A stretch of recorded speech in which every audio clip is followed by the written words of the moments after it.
It's a call that's telling me I'm here to serve. It's a need to make a difference in the world. 24 hours, day or night. These healing hands will make it right. Looking in their eyes, I know that I'm changing lives. Changing lives. Changing lives for the better. For the better. Changing lives.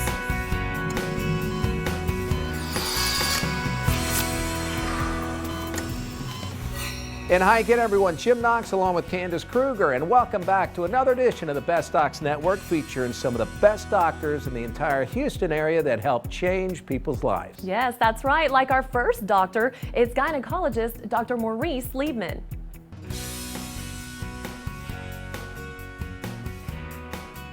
Probably for the better part of 10 years, when I would call for sneeze, I would release urine. The leaky bladder is extremely common, and I think one of the biggest issues is that women just don't like to talk about it.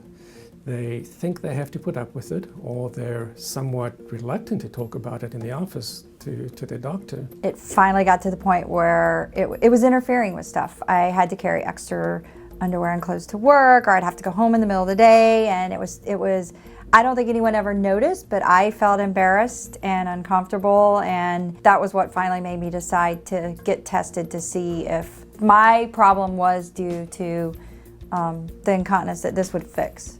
The procedure now is also a minimally invasive procedure, and it involves placing a small piece of mesh underneath the urethra. That's the tube that goes from the bladder to the outside, and it forms just a hammock or sling underneath the urethra, and when placed correctly, it has an over 90% chance of success. After I had it done, I told Dr. Leibman I wish I had done this 5 years ago, because it made that much of a difference. But I thought I was too young, and so I convinced myself, oh, you don't have this, it's something else. This isn't going to fix your problem, and so I just didn't ever talk to him about it. So I should have talked to him sooner.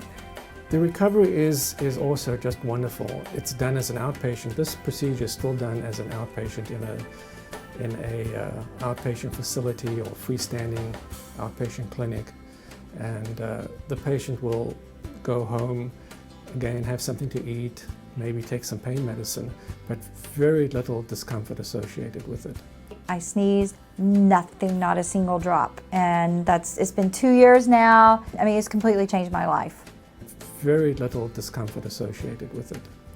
And what's really nice about it is that it's effective immediately. If it's going to work, he'll tell you the next day she hasn't leaked, much to her surprise. 12-year-old Kyle loves to play baseball, but it was hard to do due to allergies. That is until he met Dr. Lynn Dickens. To find out more about Kyle's story and other life-changing stories, log on to bestdocsnetwork.com. I'm an athlete. I am a World Series champion. I'm a hockey player. I'm a football player. I am strong. I am strong. I am strong. Fight colorectal cancer. Demands a cure for colon and rectal cancer. I'm strong because I have lost a friend's mother. Because I lost both of my parents to this disease. I am strong because nobody should suffer. Let's beat this cancer. One simple test and you could save your life or someone you love. Get screened. Be a part of 1 million strong.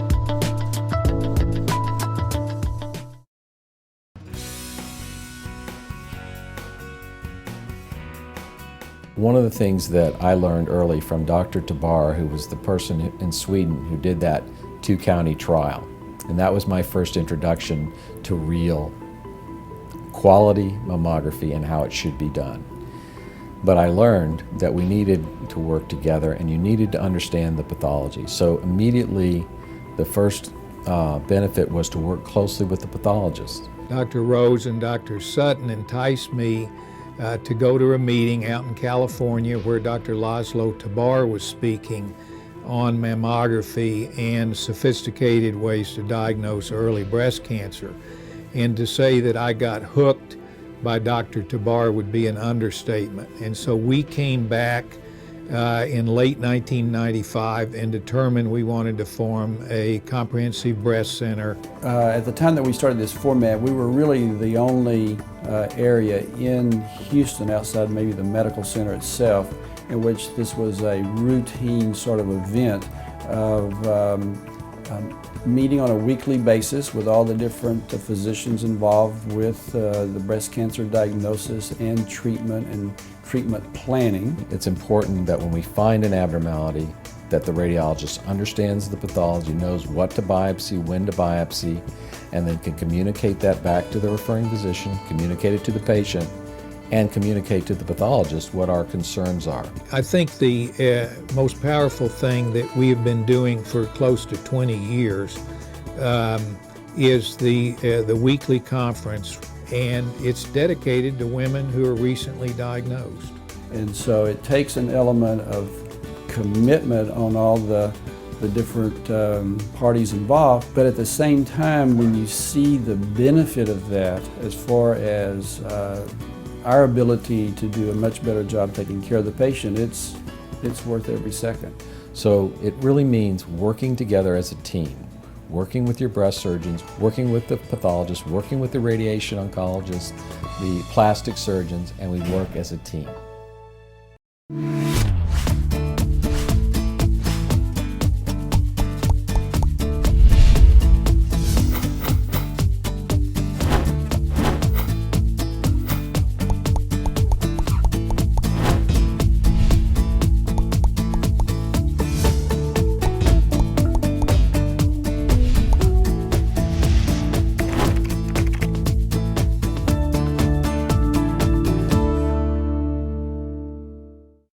All of the doctors here at Best Docs Network are all about changing people's lives. Like our next physician, it's Dr. Evan Feldman.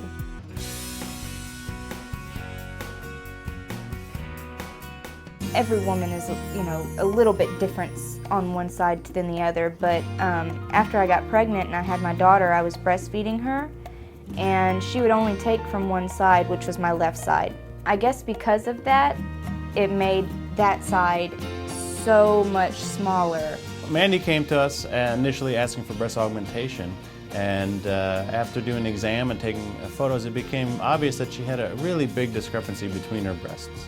And after further questioning, she told us that she had to wear 2 bras and was putting something on the other side to balance it out, and there was a large difference. And it was a confidence issue, it was a clothes issue, it was being able to get into a wedding dress that fit issue, and so there was a lot more going on than just a simple breast augmentation. Probably an A cup, maybe a small B on the left side, and then on the right side I was like a full C. And so there was a huge difference there, and I didn't feel comfortable looking at myself in the mirror. I couldn't find bras to fit. And I said, I'm here to make you happy, I'm going to take care of you, and we're going to do everything we can to make you happy. And she did indeed need a lift. We put in different size implants to account for the different sized pre-existing breasts. The hospital staff was wonderful. He was wonderful. He made me feel completely comfortable, explained to me, exactly what we were going to do and what was going to happen. And it's not just about the size of the breast, but it's the confidence and the balance, that she's no longer thinking that people are looking at her and noticing that she has 2 sports bras on, or noticing when she goes out and is doing something that her breasts are uneven. I'm getting married on Friday, and I had, there's healing and, all this process you have to go through, and I wanted to be completely healed. I wanted to have no pain, and everything like that. So that's why I chose to do it a few months in advance. Everybody has subtle differences, but some people have more than subtle differences, and that's where a procedure like this is perfect, where it can correct those differences and really help people have confidence and self-esteem to know that they are filling their clothing out that's designed in a certain way.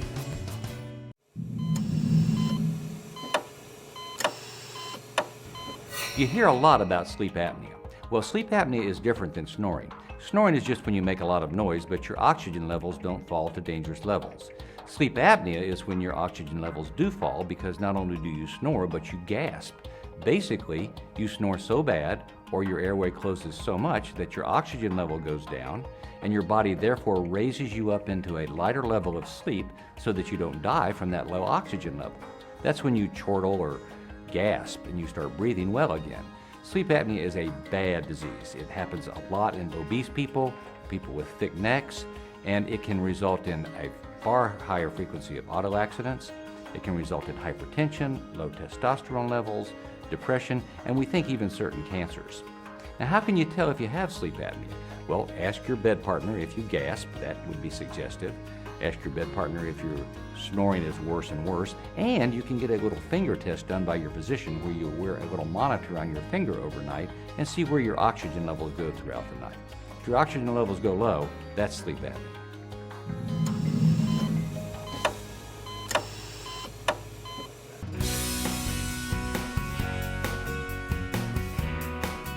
What we want to do is try to help a woman get through this time frame with the intense symptomatology.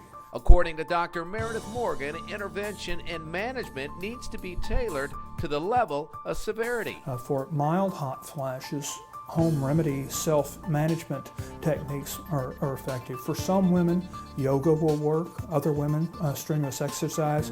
On average, you can't say that either one of them really works for everybody, but if it's good enough for an individual woman, it's good enough, and that's all she needs. There is a technique of breathing that's derived from transcendental meditation that actually has been studied quite a bit and found to be quite effective. There are two sets of data on the research, and there are different sets of outcomes and benefits and hazards involved in using hormones. In general, we try to start with a low dose and let the patient titrate up to a level that will produce a circulating estrogen level that's satisfactory for her response. Now, there are concerns with hormone therapy. What Dr. Morgan would like to point out is that there are three major concerns against the others. First, breast cancer. Everybody's concerned about breast cancer. Second is heart attacks. That's serious. But the most common one that we really address all the time is estrogen. And there's been very little historical interest. Your question was, what are we doing now as opposed to 10 years ago? We really haven't changed much in our concept about blood clots. For that reason, our preference is to try to use the non-pill forms of estrogen as much as possible. The pills go through the liver and simply put can increase blood clotting chemicals and the risk of blood clotting. Now, the most common question for most women for Dr. Morgan is, how will I know what I'm going to be confronted with? Well, the good news, according to Dr. Meredith Morgan, is that menopause is controllable. Basic message I'd like you to get is there are many ways to approach this. This is not going to be incapacitating. It's controllable. Maybe that control is the goal, but we're not going to have terminal hot flashes. If you've had a doctor help change your life, we'd love to hear about it. Send us an email at info@bestdocsnetwork.com.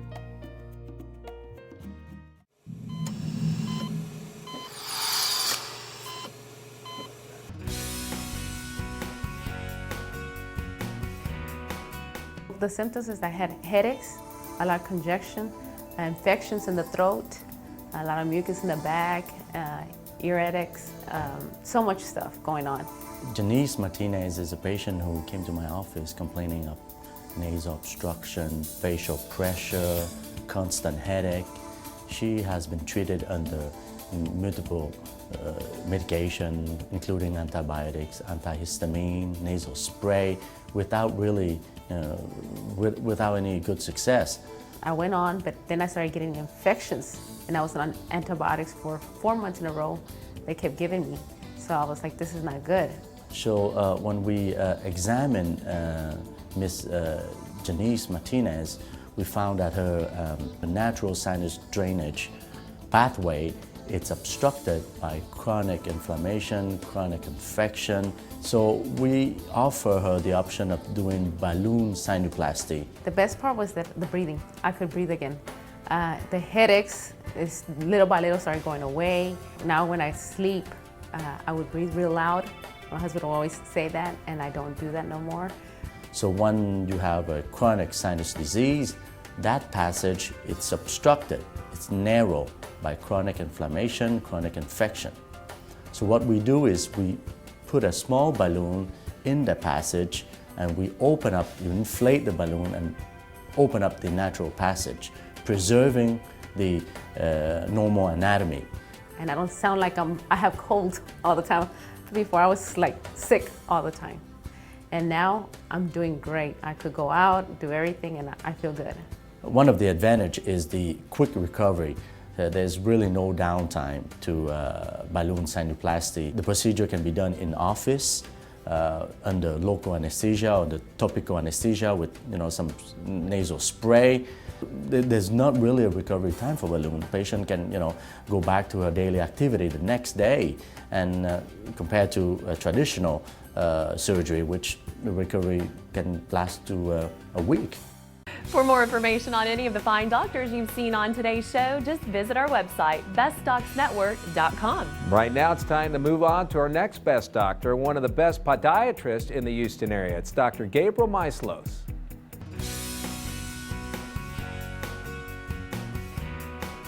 Many present in my office complaining of a painful bunion deformity. A bunion deformity is that deviation of the great toe where you see that bump on the side or bump on the top. It has to do with a deviation of the first metatarsal, and basically, it just became really painful for her to walk in her regular shoes. Yes, because I really had this bunion, I think probably about a year. And so it had got so bad I couldn't even wear a shoe, so that's what really made me came in, to have surgery on it.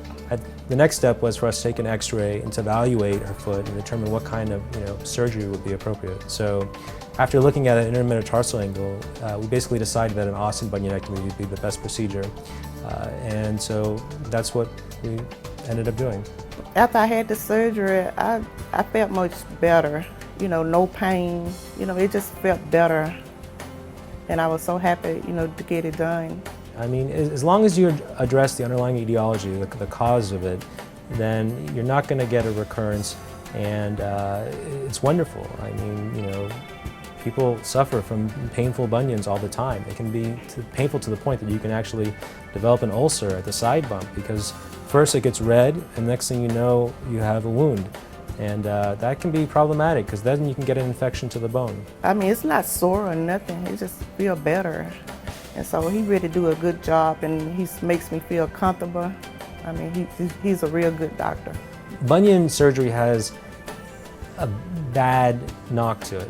A lot of people are concerned that they've heard from their neighbor, or they know someone at work who's had the surgery and it's extremely painful. I have some patients that have zero pain for the bunion surgery, but I can keep the area numb for 3 days with a pain pump, which is a device that just gives continuous drip of local anesthetic and keeps it nice and numb, because really inflammation is the first part of wound healing, and that's in the first 72 hours, so the first 3 days. It's a great relief for patients, really 2 weeks of just not putting weight on it, and we've really come a long way with our surgeries.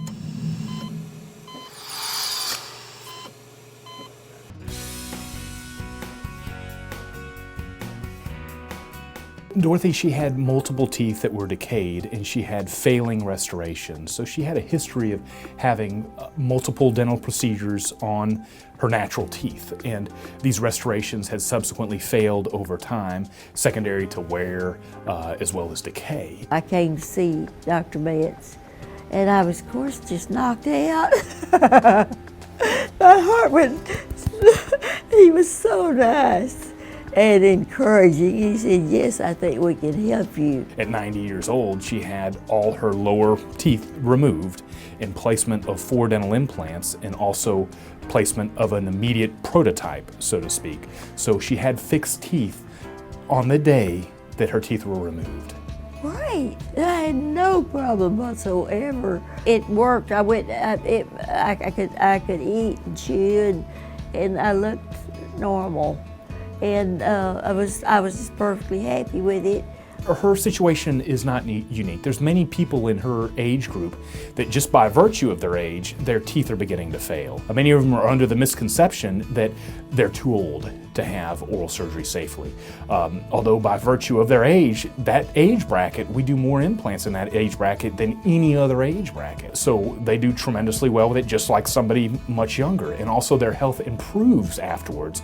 And I just was thrilled. That first steak was like out of heaven. It was paradise. You know, it was just wonderful. I was so thrilled and happy. You know, with their fixed teeth, they're able to chew what they want and not foods that are high in sugar. And so they're healthier in the long run. For one, they're not fighting infected teeth. They have a healthier state in their mouth and they're able to chew what they want. And they're able to have a much more balanced diet. I would say, don't do that. Don't tough it out. Go get something done. Go get some dental implants and be comfortable like I am. When you ask these individuals after they've had this procedure done, they say they feel more energetic. They just feel better. And then we feel that it's their body not fighting a chronic infection, that they're in a healthier state overall. Don't forget, for more information on all the outstanding doctors you see on today's program, head to the website bestdocsnetwork.com. bestdocsnetwork.com. That is the place to go. Right now, the place to go is our next best doctor. It's bariatric surgeon, Dr. Robert Marvin.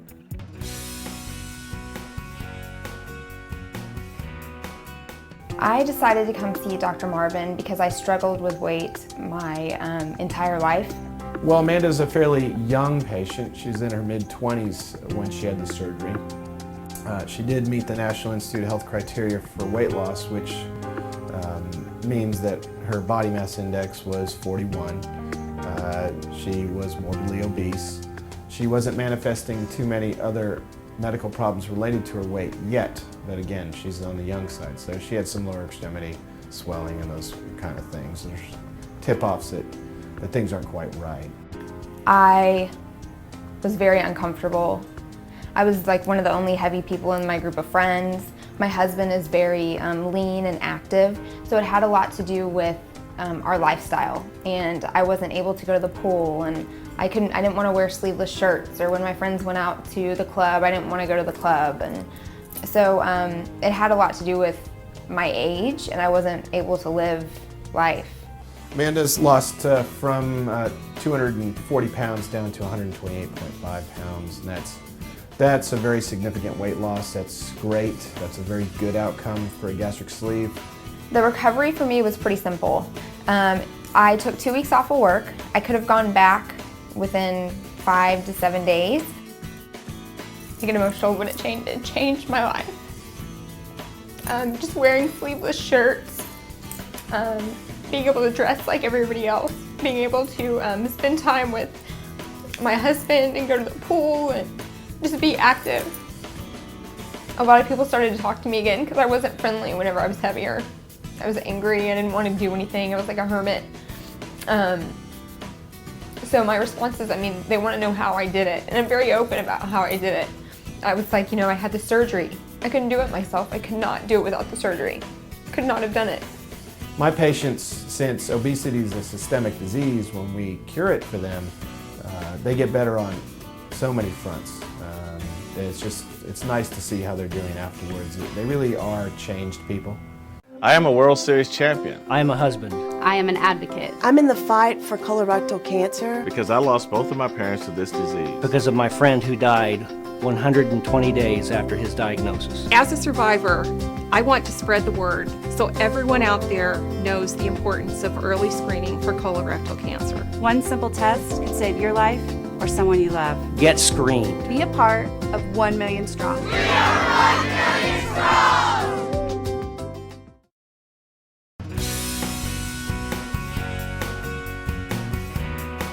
Well, from the standpoint of non-invasive treatments to the face, such as the Botox, that helps reduce the wrinkles. So you want to prevent them before they actually establish them themselves long term. So that's what the Botox is going to do. It's going to paralyze those muscles that cause the wrinkles. Therefore, you don't get the wrinkles.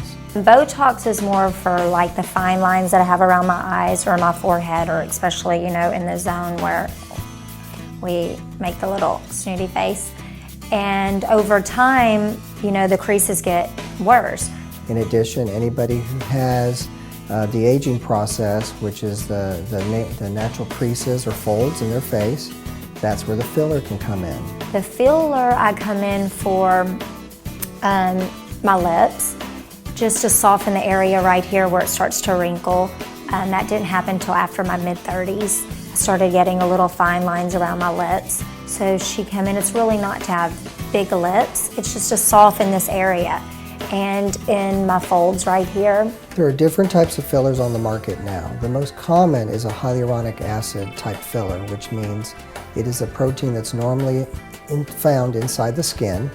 And by injecting this type of filler, it attracts water to the area and therefore plumps the area out. If I get a Botox procedure, I can come in on my lunch break. It's very quick, I can go back to work, I don't look crazy or weird. Anybody can be a good candidate for Botox and fillers as long as they're not on any blood thinners, okay? Or if they have any allergies to any specific medications, such as the Botox or the fillers. I believe the non-invasive route is the better route, and then if that doesn't help, then you may have to have some type of plastic surgery done. But there's all kind of things that you can do now between the lasers and the chemical pills and really good products and injectables. I believe that you can do a lot and you don't have to so far go as far as getting cut on. Mine is to really look refreshed and nice. I'm not trying to look 20, I just want to age gracefully.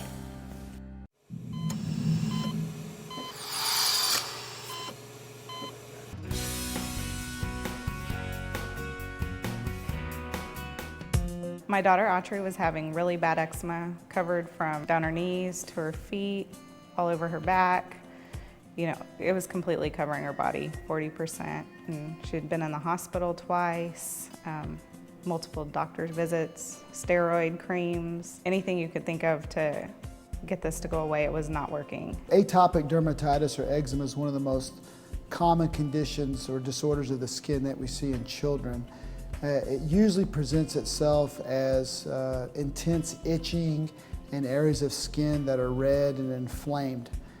This condition is usually chronic, can last as short as a few months, but can last several years and can have a big impact on the quality of life for kids. Dr. Ghali approached us and asked us to do the study with the CLN body wash, and she immediately changed. We saw a difference in 2 weeks, and then by the end of the 12-week study, she was down to 1% and has had very few outbreaks since then. Audrey presented to our clinic last year, and she was a patient who had recurrent atopic dermatitis. It was a limited body surface area, but what it goes to show you is that in atopic patients, it doesn't take a lot of body surface area to cause problems. And so for this particular child, it was her feet. She began the study last year, and within a few weeks, using clean body wash, we saw a big improvement in her. Before we got the CLN body wash, she was sick all the time. Since getting this eczema under control, she hasn't been sick. We've had one doctor's visit, and it was her well visit. She's healthy and happy and running around. Not only did we see the improvement clinically, that was something that you could see at home. The mom noticed that the child would sleep better, would make it through the night, would be more focused and more playful. And that speaks very highly of the product and the response that we saw early on and sustained over a period of several months in the study. The CLN body wash in our house is, lovingly referred to as the liquid gold. We love CLN body wash. That'll do it. That'll wrap up another edition of the Best Docs Network, featuring some of the best doctors in the Houston area helping change people's lives. For more information on any of the doctors you've seen on today's show, just visit our website, bestdocsnetwork.com. And if you have a question or comment for us, we'd love to hear from you. Send us an email at info@bestdocsnetwork.com. So long, everyone. We'll see you next week.